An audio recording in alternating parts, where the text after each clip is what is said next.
This is Homelink 1.2, Number Grid Puzzles for Grade 3 Everyday Math. Today your child reviewed patterns on a number grid and completed number grid puzzles. On this Homelink, your child may use either the number grid or its patterns to complete the number grid puzzles. Ask your child to explain how he or she filled in the puzzles. So here's the number grid right here. When you move right, the numbers increase by 1. When you move left, the numbers decrease by 1. So when we go this way on a number grid, we add 1. When we go this way on a number grid, we subtract 1. When you move down, the numbers increase by 10. So when we go down on a number grid, we add 10. Even though we're going down, look, the numbers get bigger as we go down.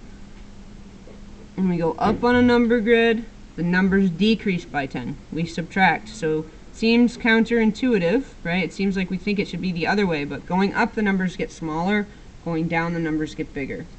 So for these problems, fill in the missing numbers. Explain the patterns to someone at home.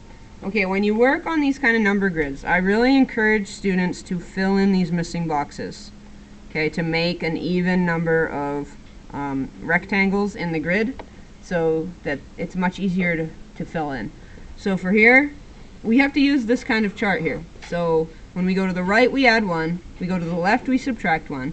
When we go up, we subtract 10. When we go down, we add 10. So here, I'm going to go to the left because I need to figure out what's in this box. I'm going to subtract 1. The answer is 21. Okay, here I'm going to go down. Okay, I add 10. Yep, that makes sense. 21 plus 10 is 31, plus 10 is 41. Okay, now these boxes I don't actually have to fill in because I drew them myself. However, I do find it helpful to have kids be able to understand, okay, this is 32 because I just add 1. Okay, this is 42. Then look, you can see the pattern continues down.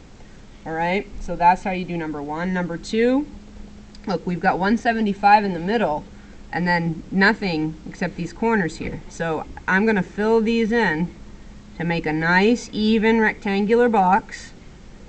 Okay, and that'll be a lot easier to deal with. So I'm going to go up and subtract 10, that's 165. I'm going to go down, I add 10, that's 185. And now I can fill in these boxes that it originally wanted me to fill in very easily.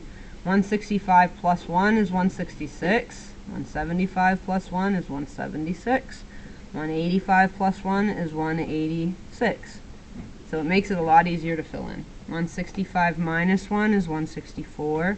175 minus 1, 174.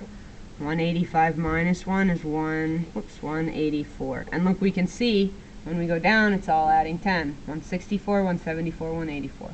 So that number grid works well. All right. Now, for number 3, you get to make up your own.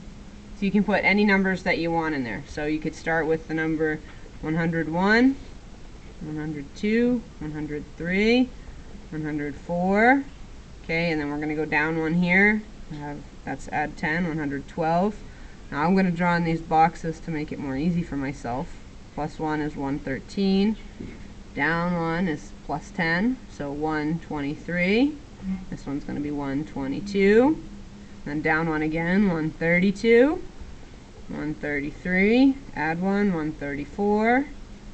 And 131. So you can make up a different one. Don't just copy mine. Make up a different one, but that's the basic idea. You just pick some numbers and then follow the pattern, okay, of what I drew for you up here. Adding, subtracting, and then adding and subtracting 10. Alright, and then try this. You have to try this one over here. So for this row, we'll go up. And the key thing you have to keep in mind is the place value. So we're looking at the tens place, but it might go into the hundreds, you know, depending on the number. So we have 1,300. We're going up, so we're subtracting 72. 1,392. See, if we go down again, we're going to end up going 1,402 actually. So it might go to the hundreds if we have to add an extra 10. But we don't have to do that. This one we're going to add 1,383. And then 1,393.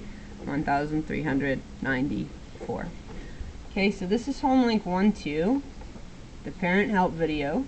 This is not a parent help video. This is, well, might help parents too, but Homelink 1-2 for grade 3 everyday math.